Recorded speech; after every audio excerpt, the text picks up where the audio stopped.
ये किताबों का बोझ क्या कम लग रहा था कि एक अलग से एग्ज़िट एग्ज़ाम आ गिरा। नेक्स्ट का अनाउंसमेंट हो गया और एक मेडिकल स्टूडेंट का कमरा मोटिवेशन से भरा, लीफलेट्स इधर उधर और यहाँ पे कुछ डेकोरेशंस। तो आइए सुनते हैं क्या है ये एग्ज़ाम एक मेडिकल स्टूडेंट से। Hello everyone, welcome back to the channel. आज जो टॉपिक है काफ़ी ट्रेंडिंग टॉपिक है। तुम इसके ऊपर मीम्स देख रहे हो सोशल मीडिया पे, कई लोगों को पता नहीं है ये क्या है। और जो अभी एडमिशन लेने वाले हो मेडिकल कॉलेज में नीट 2023 जिन्होंने क्रैक किया, उनके माइंड में एक टेंशन है कि नया करिकुलम कैसा होगा नेक्स्ट। तो सारे डाउट्स इस वीडियो में हम क्लियर करेंगे। जो upcoming first year second year in students के लिए ये वीडियो काफ़ी ज़्यादा इंपॉर्टेंट होने वाला है। सबसे बड़ा जो अनाउंसमेंट है that's NEXT. So NEXT exam is finally on and it is going to be conducted from this year itself. मतलब 2019 बैच जो अभी फाइनल ईयर में है उनका ही पहली बार नेक्स्ट एग्जाम होगा। अब क्या फॉर्मेट है, क्या क्या चेंजेस है, आओ चलो समझते हैं। तो सबसे पहले यार यहाँ पे तुम देखो पहले का क्या नियम था। अर्लियर यहाँ पे देखो फाइनल ईयर यूनिवर्सिटी एग्जाम होता था एक, जो फाइनल ईयर के स्टूडेंट्स हैं जो हर ईयर के एंड में जो एग्जाम होता है, फर्स्ट ईयर के एंड में first year final university exam, second year वैसे ही फाइनल ईयर में एक एग्जाम होता था प्रोफेशनल एग्जाम जिसको तुम कहते हो यूनिवर्सिटी एग्जाम। उसको अगर पास कर लेते थे तो he would be eligible for internship. उसके बाद इंटर्नशिप होने के बाद हर एक डिपार्टमेंट से इंटर्नशिप जो डिपार्टमेंट्स पे किया जाता था, हर एक डिपार्टमेंट्स को अपना क्लियरेंस देना पड़ता था। अब जब ये क्लियरेंस मिल जाता था, ही और शी वॉज अ डॉक्टर, बस बन गया डॉक्टर। इसके बाद तुम नीट पीजी दो या ना दो उसके ऊपर it's up to you, optional था। कई लोग सोचते हैं कि मैं सिर्फ एमबीबीएस करके रह जाऊंगा, मुझे पीजी नहीं करना है। That's up to their own choice. तो ऐसा कोई कंपलसरी नहीं था कि नीट पीजी या कोई पोस्ट ग्रेजुएशन लेवल एग्जाम तुमको अटेम्प्ट करवाना है। But now things have changed, you have to give an exit exam and MBBS is now the only profession in India in which you have to give an entry exam in form of NEET UG and an exit exam in form of NEXT. ठीक है, तो ऐसा नहीं है कि मैं criticise करना चाहता हूँ, बहुत लोग क्रिटिसाइज कर रहे हैं, बट एक्चुअली जो है वो है, रूल आ चुका है। तुम प्रोटेस्ट करके भी क्या करोगे? क्योंकि मैंने प्रोटेस्ट देखा है। हमारा जो नीट था, नीट 2020, उससे मतलब कोविड टाइम्स था तो बहुत ज़्यादा प्रोटेस्ट हुआ था। बात सुप्रीम कोर्ट में भी गया था अबाउट पोस्टपोनमेंट ऑफ नीट, और तभी जो कंडीशंस थे NEET should have been postpone, but postpone नहीं हुआ। तो वो सब तो चलता रहेगा कोर्ट केस, बट मानना ना मानना तुम्हारे ऊपर है। मेरा ओपिनियन है तुम तक नॉलेज को पहुंचाना, and that's what I am doing. चलो अब जानते हैं कि क्या क्या चेंजेस हुआ है। तो अभी फाइनल ईयर के एंड में तुमको देना पड़ेगा नेक्स्ट वन, और वहाँ पे नेक्स्ट वन को अगर तुम पास करते हो तभी तुमको इंटर्नशिप करने का मौका मिलेगा। कोई अगर नेक्स्ट वन फेल कर जाता है तो you would again have to reappear for NEXT one supplementary exam, internship नहीं कर पाएगा। ठीक है, और यहाँ पे तुमने इंटर्नशिप कर लिया, इंटर्नशिप के बाद तुम्हें देना पड़ेगा नेक्स्ट टू। अब NEXT two will be a practical exam. ठीक है, अब इन दोनों एग्जाम को क्वालिफाई या पास करने के बाद तुमको अपना डॉक्टर वाला प्रीफिक्स मिलेगा, और जो नेक्स्ट वन का स्कोर होगा इसके ऊपर तुम्हारा पीजी काउंसलिंग होगा। ठीक है, तो क्या हुआ है, जो फाइनल ईयर का यूनिवर्सिटी एग्जाम था और नीट पीजी, इन दोनों को मिला के कर दिया गया है नेक्स्ट वन नेक्स्ट टू। और नेक्स्ट क्लियर करने के बाद तुम एक डॉक्टर कहलाओगे और इसके ऊपर तुम्हारा नीट पीजी का काउंसलिंग भी हो जाएगा।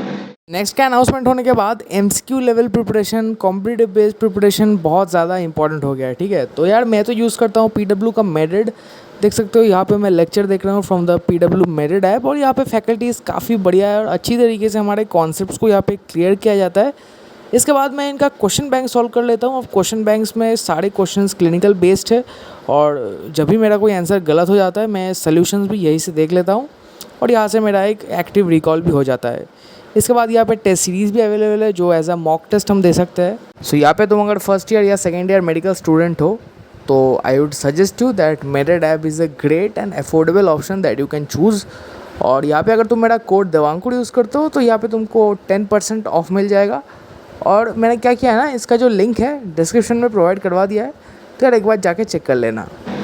अब चलो स्पेसिफिकली देखते हैं NEXT one NEXT two exam, इनके कुछ हाईलाइट्स। इसका एक पीडीएफ आया था फ्रॉम एनएमसी, उसी से मैंने ये लिया है some highlights. So let's discuss next one. It will be a theory exam.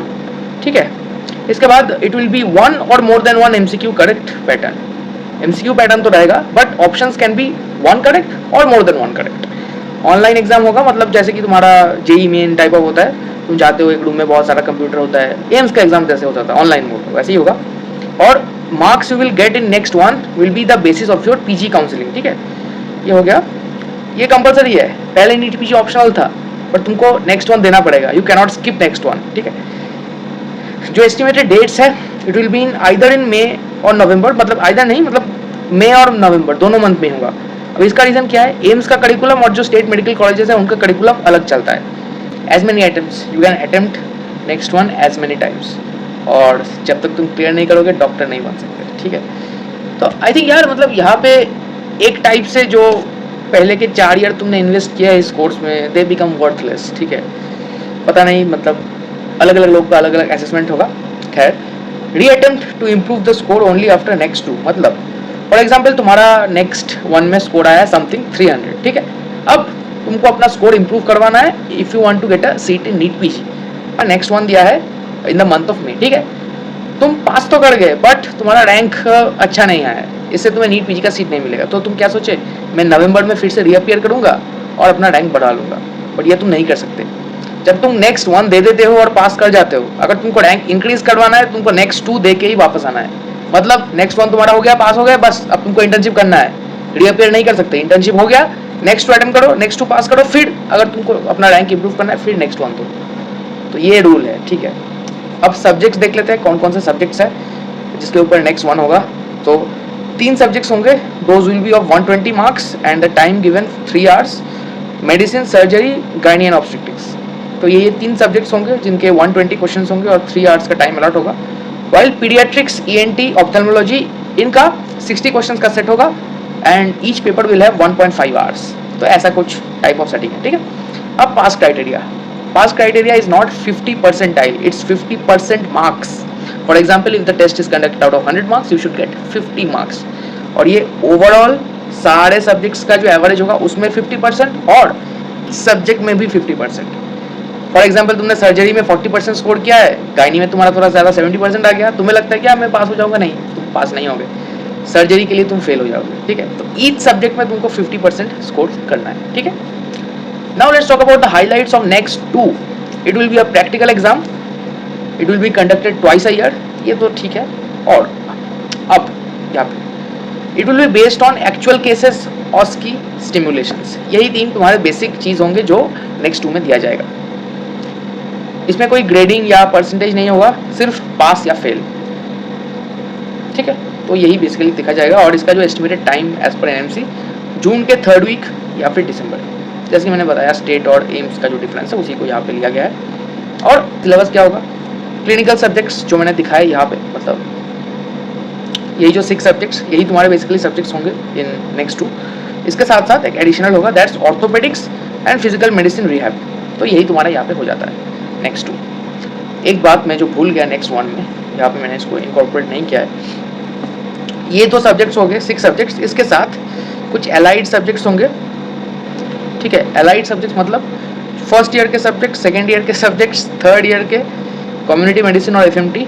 ये जो सब्जेक्ट्स है this will constitute of 10% clinical and applied questions in all of this papers. For example medicine का हो सकता है 10% कम्युनिटी मेडिसिन दे दिया, surgery का 10% anatomy दे दिया, ऐसे करके क्वेश्चंस दिया जाएंगे. तो ऐसे करके क्वेश्चंस फ्रेम होंगे. तो तुम भाग नहीं सकते. तुम पहले सब चीज़ एक्सेप्ट करने में दिक्कत होता है, प्रॉब्लम होता है. बट ये अगर चल गया ना तो I think it will be beneficial for the medical curriculum. That's my opinion. और इसी के साथ वीडियो को खत्म करते हैं. मिलते हैं बहुत जल्दी अगले वीडियो में. तब तक के लिए गुड बाय.